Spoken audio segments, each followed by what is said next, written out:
그리고 백성을 구하는 리더의 이야기, 경제재민 촉의 정혜경입니다.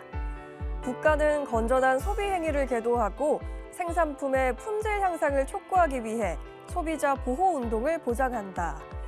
바로 헌법 제124조의 내용입니다. 최근 들어 소비자는 단순한 보호의 대상뿐만 아니라 권리를 가진 주체로서 소비자의 주권을 회복하는 일이 더욱 중요해지고 있는데요. 그렇다면 우리 사회에서는 소비자 보호와 주권 회복을 위해 어떤 활동들을 하고 있을까요? 오늘 경제재민 촉에서는 컨슈머워치 이병태 공동대표 모시고 이에 관해 이야기 나눠보겠습니다.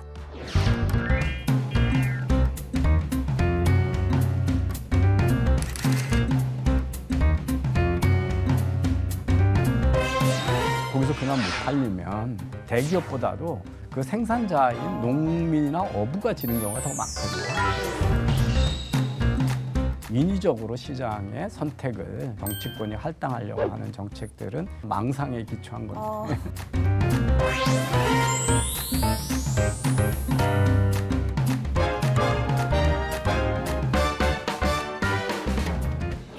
대표님 안녕하십니까? 예, 안녕하세요. 네, 만나 뵙게 돼서 반갑습니다. 예. 네, 대표님 이렇게 저희 촉을 찾아와 주셨는데요. 먼저 시청자분들께 컨슈머워치가 어떤 일을 하는 단체인지 설명 좀 해주시죠. 예, 저희 단체 이름이 컨슈머 워치잖아요. 네. 예, 소비자를 보호한다 이런 영어 단어의 결합이거든요. 네. 예, 그래서 기본적으로 시장 경제에서 최종적인 심판관이고 시장의 승자와 패자를 결정하는 소비자가 자유로운 선택을 해야 소비자들이 품질 좋고 값싼 물건이나 서비스를 이용할 수 있고 네. 그것이 경제 전체를 발전시키는 경쟁의 원동력이 된다. 이런 네. 입장에서 소비자의 권익 또는 권리를 옹호하는 단체입니다. 네, 그렇군요. 예전에만 하더라도 소비자 보호를 위한 활동이 주를 이뤘을 것 같아요. 하지만 이제는 좀 더 적극적으로 소비자 권리 찾기를 위한 활동이 커지고 있다고 하더라고요. 그렇다면 소비자 보호와 권리 찾기 어떤 점이 다른가요? 이제 소비자를 보호한다 그러면 소비자가 자기의 권익을 잘 모르고 네. 자기의 권익을 지킬 주는데 능동적이지 못하다. 그러니까 외부에서 도와줘야 된다. 뭐 이런 관점이 많아요. 그래서 네. 뭐 우리 공공단체 뭐 소비자 보호원도 있고 다 있죠. 물론 이제 기업에 비해서 개인은 기업만큼 자원이 없으니까 어떤 문제가 생겼을 때 기업에 대항해서 또는 정부나 정치권에 대항해서 자기 권리를 주장하기에 좀 약자의 입장이 있는 것도 맞습니다. 그렇지만 이제 경제가 점점 발달하고 소비자 수준이 높아지면 자기의 권리가 기본권에 해당한다는 것을 알고 자기 권리를 주장하면 자기 삶의 질이 높아지고 경제도 더 좋아진다는 걸 아니까 저 능동적이고 주체적으로 권익을 지키고 권리를 찾아가자. 이래서 수동적이고 보호 대상에서 적극적이고 주체적인 대상으로 소비자를 보는 그런 네. 관점에서 좀 더 활동을 소비자들의 인식이 이제 높아졌으니 소비자들이 적극적으로 나서주세요. 이런 의미에서 그렇게 방향 전환을 하고 있습니다. 네. 소비자 보호와 권리 찾기에 대해서 저희가 이야기를 나누고 있는데 소비자의 권리를 찾는 것 왜 중요한 걸까요? 뭐 우리가 가까운 예를 들어서 지난해 사과값 때문에 아주 난리가 났었죠. 사과가 금값이었습니다. 금값이었습니다. 그래서 네. OECD 국가 중에서 동구 유럽에 비하면 10배 비싼 가격으로 우리가 먹고 있었거든요. 일본에 비해서도 월등히 비싼 가격으로 사과를 먹습니다. 우리가 그렇게 비싸게 먹고 정치적 현안이 되는 이유 중에 하나는 정부가 사과 수입을 금지시켰기 때문에 그렇거든요. 그 얘기는 소비자가 선택권이 없는 거죠. 그래서 네. 제철에 나오지도 않은 그런 사과들, 오래 저장됐던 사과를 먹어야 되고 그것도 다른 나라에 비해서 10배 비싸게 먹어야 되는 거잖아요. 그런 숱한 것들이 있어요. 소비자 선택이라고 하는 거는 소비자가 우리는 뭐 쇼핑만 하는 게 아니잖아요. 우리 시간 다 중요한데 그렇죠. 값싸고 손쉽게 선택을 하고 소비를 할 수 있게 돼야 우리 삶에도 시간도 알뜰하게 쓸 수 있고 돈도 알뜰하게 쓸 수 있고 그래서 그렇게 자유롭게 선택을 하는 거에 공급자들이 서로 선택을 받으려고 경쟁할 때 경제가 발전하는 거거든요. 근데 그래서 그 소비자의 선택권, 권익이 보호되는 게 중요하다 이렇게 볼 수가 있습니다. 네, 1월 17일에 컨슈머워치가 발표한 논평에 따르면요.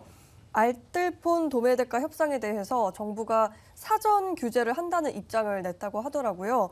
이렇게 사전 규제를 한다는 건 시장에 그만큼 개입을 하겠다는 이야기인데 이에 대해서 어떻게 생각하시는지 이 부분을 저희가 이야기해봐야 할 것 같습니다.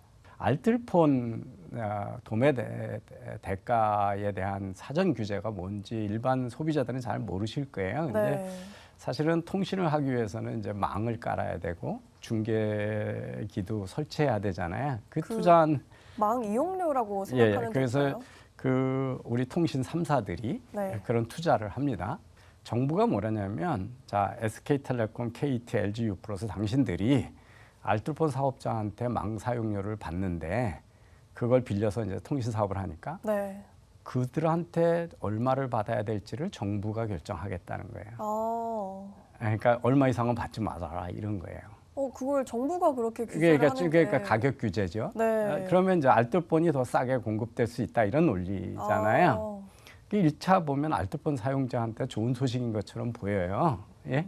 근데 경제는 그렇게 간단하지가 않아요.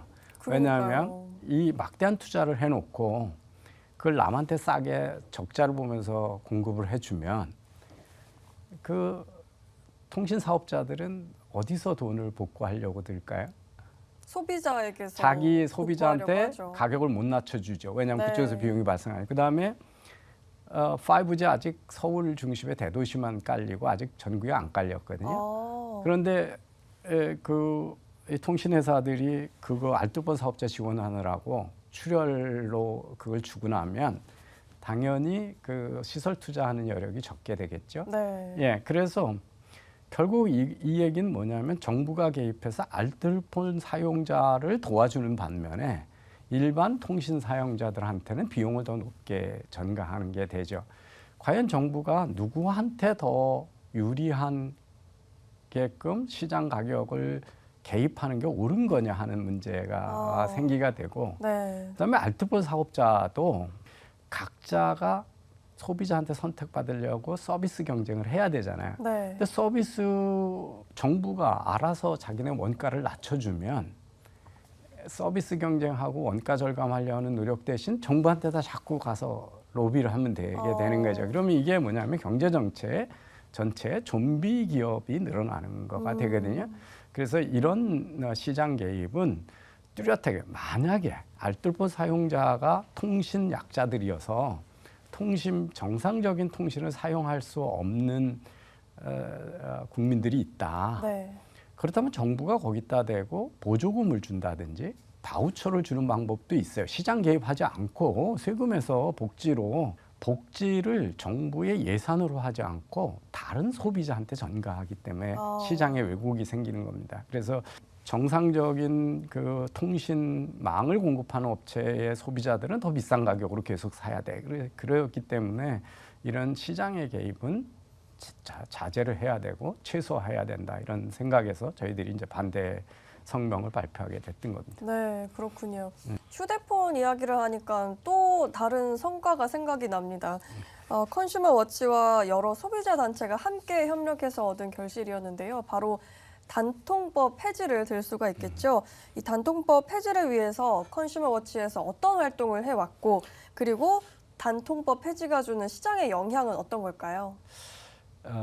우선 저 개인적으로는 시작할 때부터 국회나 또 언론에 수많이 출연을 하고 컬럼을 써서 통신 포퓰리즘 내지는 통신에 정부의 과도한 개입, 정치권의 개입이 부당하다는 이야기를 수없이 해왔고 그것도 내거는 목표는 소비자들이 다 공평한 가격, 같은 가격으로 사야 된다는 거였거든요. 우리 이제 언론들이 어떤 데서 통신 단말기를 많이 할인해주면 단말기 대란이 일어났다 이런 표현을 쓰니까 정치권에서 노인들은 비싸게 사고 저 밤에 기습적으로 할인해주는 매장 성지라고 그러죠. 네. 단말기 성지를 찾아간 사람은 싸게 사는 게 부당하다 그래서 이 할인을 전부 공개적으로 공시하고 같은 가격으로 살 수 있게 네. 해준다. 그런 면으로 단통법을 만들었어요. 근데 이제 결론적으로는 이게 소비자를 위한 게 아니라 단지 통신사를 위한 법이 돼버렸거든요. 그래서 단통법을 저희가 이제 비판할 때 네. 단통법은 단지 통신사를 위한 법이다. 이런 얘기. 아, 그렇게 왜냐하면 줄임말이 가능하네요. 예, 네. 이거를 가장 적극적으로 로비를 하고 직접 노골적으로 찾아가서 그 당시에 이제 과기정통부나 국회에 가서 이 법을 지지했던 게 2위, 3위 통신업체였었어요. 이게 뭐냐면 1위 사업자에 비해서 마케팅 경쟁을 하는 비용이 너무 이제 부담이 된다는 뜻이었거든요. 네. 예. 그래서 단통법은 한마디로 얘기하면 통신사들이 단말기 유통이나 통신 서비스를 팔기 위해서 할인 경쟁을 제한한 거거든요. 네. 그게 불법으로 만든 거예요. 근데 단통법 있기 전에도 그런 법은 있었어요, 우리나라 쭉. 근데 이제 사실은 자유시장 경제에서 공급자들이 가격을 담합해가지고 야 우리는 몇 % 이상 깎아주지 말자. 그러면 이건 바로 반공정 행위고 독과점 횡포거든요. 네. 그러니까 독과점 담합 가격을 정부가 법으로 강요한 거예요, 단통법이. 담합을 담합을 강요한 셈이 강요한 거지. 되는군요. 예. 그래서 얼마 이상은 못 깎아주게 만들었던 거죠. 그래서 비슷하게 사게 됐죠. 그런데 전 세계에서 가장 비싸게 비슷하게 사는 게 된 거죠. 아이고. 우리가 시장에 유통되는 정부의 뭐 전기나 물가 빼놓고는 우리가 공공 서비스 요금이라고 하는 거 빼놓고는 시장에서 자유롭게 유통되는 상품은 동일한 가격으로 소비자가 사는 제품은 하나도 없습니다. 그러니까 뭐 지금 우리 사회자님이 입고 있는 예쁜 옷도 네. 계절이 끝날 때쯤 되면 명품 옷도 확 할인을 하잖아요. 그렇죠. 그죠? 예. 하다못해 그보다 훨씬 비싼 자동차도 모델이 바뀔 때는 할인을 많이 하죠. 네. 그죠? 예.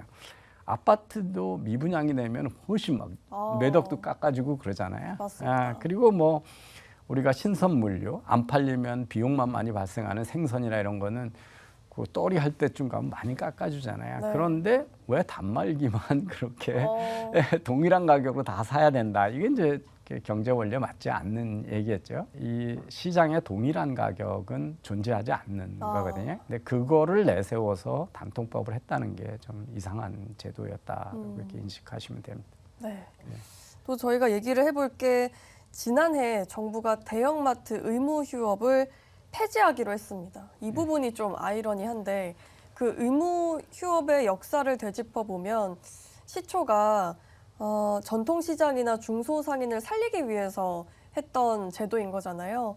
그런데 지금 상황에서는 모두가 힘들어하고 침체되어 있는 시기입니다. 우리가 이런 상황에서 대형마트 의무 휴업이 정말 필요한 제도였는지 다시 한번 생각해 봐도 좋을 것 같아요. 그래서 이제 규제에 신중을 해야 되는 거죠. 문제는 소비자가 한 달에 한 두 번쯤, 그것도 뭐 유통업체마다 다 다른데 강제 휴무를 하면 거기 갔는데 문 닫았으면 어떻게 하나요? 그러면 골목시장 가서 사나요? 그 부분이 좀 의문이에요. 그렇죠? 그러니까 소비자들은 이제는 어떻게 하냐면 인터넷에서 다 찾아보죠. 네. 휴무일이면 온라인으로 살 수도 있고, 그렇죠. 사는 날 하루 미룰 수도 있고, 여길 막으면 일로 다 가느냐 하는 면에서 실제적으로 도움이 된 경우가 없다는 거거든요. 그리고 더 놀랍게도 그게 영세상인들한테 반대 효과를 일으킨다는 실증적인 연구도 많아요. 오히려. 그러니까 대형 유통점이 있으면 네네. 거기 와서 차를 세워놓고 쇼핑을 하고 그 골목시장 가서 밥도 먹고 그러잖아요. 네. 근데 거기 그날 텅텅 비니까 그 골목 전체에도 뭐냐면 소비자의 발길이 끊기는 거죠. 아예 인적이 사라지는 거네요. 네, 그래서 이제 좋은 의도 가지고 되는 게 아니다. 네. 그리고 소비자를 정치나 규제나 정부가 마음대로 뭐 소떼 몰듯이 여기를 길을 막으면 이쪽으로 다 몰려가는 존재들이라고 생각하는 게 요즘 MZ세대 또는 스마트한 세대들의 얼마나 글로벌하게 선택권을 많이 가지고 있느냐. 뭐 보시면 모바일 쇼핑도 가능하고 온라인 쇼핑도 가능하고 쇼핑 채널로 네. TV에서도 가능하고 플랫폼도 많고요. 예, 플랫폼도 많고 그다음에 뭐 구독 서비스도 있고 수없이 많잖아요. 네. 그런데 그걸 대형 유통점 막으면 골목 시장으로 간다 이렇게 얘기하는 것 정책이 맞지 않는 거죠. 그러면 다른 나라에 우리보다 유통이 선진적으로 발달한 미국이나 뭐 유럽 이런 데 가면 거기도 전통 마켓들이 있거든요. 보스턴이나 뭐 마드리드 이런 데 가면 그 우리들 가서 다 들리잖아요. 그러면 그런 데서 경쟁하는 거는 우선 거기 가는 게 대형 유통점 가는 것처럼 편하고 쾌적해야 돼요. 네. 그죠? 예, 주차도 쉽고 아니면 전철로 쉽게 갈 수 있고 거기 가면 깔끔하고 위생적이고 뭐 에어컨도 잘 돼 있고 그래야 되잖아요. 네. 그래서 그런 서비스 경쟁, 인프라 서비스 경쟁을 하게 도와줬어야 될 걸 강제로 가기 싫은 소비자들을 글로 몰아주겠다는 생각이 이제 이거죠. 그다음에 내가 대형 유통점이라고 생각해 보세요. 내가 한 달에 31일간 사업을 할 거라고 믿고 종업원을 고용했고 시설 투자를 다 했는데 네. 너 한 달에 이틀은 사업하지 마.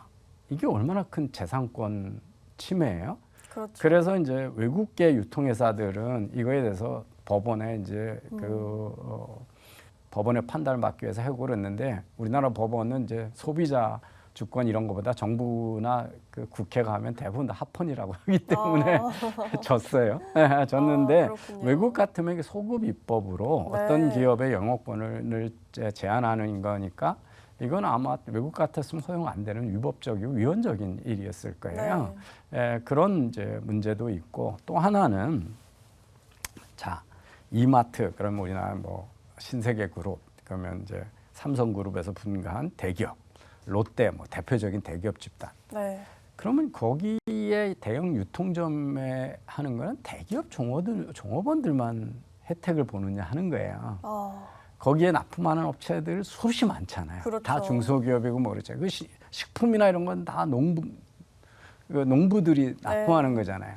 그 안에서 뭐 판촉 사원으로 일하고 이런 사람들 다 그 프리랜서로 일하고 임시직으로 일하는 사람들이잖아요. 한 달에 2번은 사업하지 말라는 거잖아요. 그러니까 그게 공산품은 좀 덜해요. 생선을 사놨는데 오늘은 소비자 못 오는 문 닫은 날이라고 그러면 안 팔린 생선을 이틀간 처리를 하기가 또 불편하겠네요. 그러면 그거에 대한 그 손실이 물류 비용이 발생하고요. 어마어마하게 발생하게 네. 그놈을 신성하게 살려놓거나 네. 아니면 빨리 폐기하는 수밖에 없잖아요. 그래서 경제 전체 낭비도 커지거든요. 그래서 이런 면에서 너무 포퓰리스트 이게 자영업자 위하는 거다. 이러니까 이제 대중적 지지를 받았고 지금도 국민들은 대기업은 뭐 나쁘고 이쪽은 불쌍하니까 그러면 지지가 높은 정책이긴 했지만 가만히 들여다보면 이게 누구한테도 도움이 안 되는 정책이었다 이런 관점에서 이해하실 필요가 있어요. 경제는 이렇게 그 칼 막스가 한 것처럼 자본가와 뭐 노동자 그다음에 대기업과 중소기업 이렇게 딱 이렇게 구분되는 게 아니에요. 다 연결돼 있잖아요. 그러니까 대유통점에서 하는데 거기서 팔리는 수많은 물건은 다 중소기업이 생산하고 농부도 생산하고 어부도 생산한 것들이 들어가는 건데 거기서 그날 못 팔리면 그 비용은 대기업보다도 그 생산자인 농민이나 어부가 지는 경우가 더 많거든요. 그래서 너무 이렇게 인위적으로 시장의 선택을 정부가 할당하려고 하는 또는 정치권이 할당하려고 하는 정책들은 대부분 다 망상에 기초한 겁니다. 뭔가 경제활동을 이분법적으로 생각할 수 없다. 우리가 정말 딱 이렇게 계산을 해서 바라볼 수 없는 부분이다. 이런 말씀 해주셨습니다. 대형마트 의무 휴업 폐지에 대해서 그 의미를 다시 짚어봤고요. 해마다 컨슈머워치에서는 소비자 권익 대상자를 선정을 해서 수상을 하고 있잖아요. 그렇다면 이번에는 어떤 곳이 선정이 됐는지 대표적으로 한두 곳 정도 말씀을 해주시면 좋을 것 같아요. 뭐 입법 부분에서 이제 여야의 여러 명의 의원들이 수상 대상자가 됐습니다. 저희는 뭐 이게 경제고 소비자 권익이니까 어떤 정치적 이념을 따를 필요는 없잖아요. 그래서 그래서 이제 지난번에 보면 그 이종배 의원이 수상자였거든요. 그래요? 근데 그분은 뭐냐면 네. 대형마트 의무 휴업일에 온라인도 못하게 했던 거를 이거를 이제 온라인 영업을 제한하지 않도록 하는. 그래서 소비자가 오프라인에 못 가면 온라인이라도 살 수 있게끔. 네. 그래서 그 유통산업발전법 개정안을 대표 발의했기 때문에 아. 이게 이제 통과가 되든 안 되든 노력을 해주신 거로 그렇죠. 해서 수상자로 선정했고요. 박충건 의원님은 단통법 폐지안을 대표 발의하신 네. 분이에요. 그러니까 제가 아까 길게 설명했듯이 소비자들이 통신 단말기와 통신 서비스를 이용하는데 선택권을 높이는 데 기여했다고 하는 거고요. 그 연구 부분에는 주하연 서강대 교수가 연구를 통해서 이런 규제가 소비자 권익에 나쁘다는 걸 했고요. 기업에서는 토스가 이제 여러 기업 중에 하나였습니다. 그래서 기업에서는 뭐 네이버, 하나증권, KB 신용정보, 넷플릭스까지 외국 회사인 넷플릭스, 토스, 야놀자 등 여러 기업을 선정을 했습니다. 이렇듯이 앞으로도 소비자의 선택권을 높이고 소비자 권익을 향상시킨 분들을 또는 단체를 적극 발굴해서 시상을 할 예정입니다. 이렇게 소비자 활동은 정부의 정책을 바꿔야 하기도 하고 또 기업의 가치까지 변화해야 하는 어려운 길인 것 같습니다. 그럼에도 불구하고 우리가 사회에 더 관심을 갖고 소비자 주권을 지키기 위한 대표님의 바람이 있다면 마지막으로 한 말씀 부탁드립니다.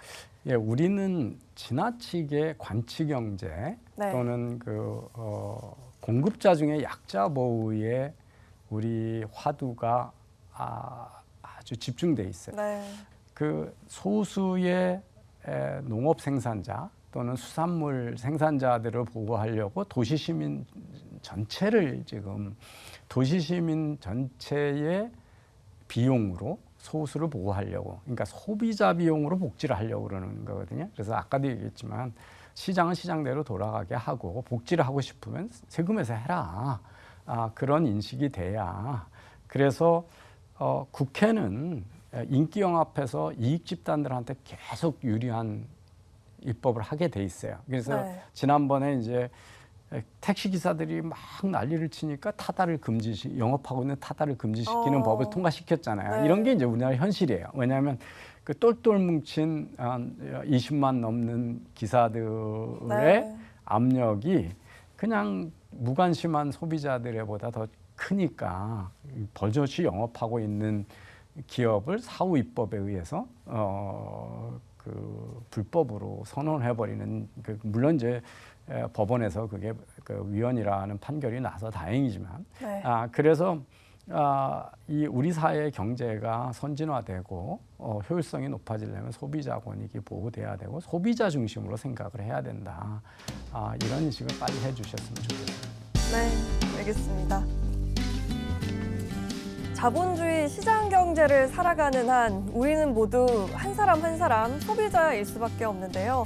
사회의 감시자로서 또 소비의 주권자로서 스스로 선택의 기회를 확대시키고 이익을 증진시키는 똑똑한 소비자들의 활동을 기대합니다. 오늘 유익한 말씀 잘 들었습니다. 고맙습니다.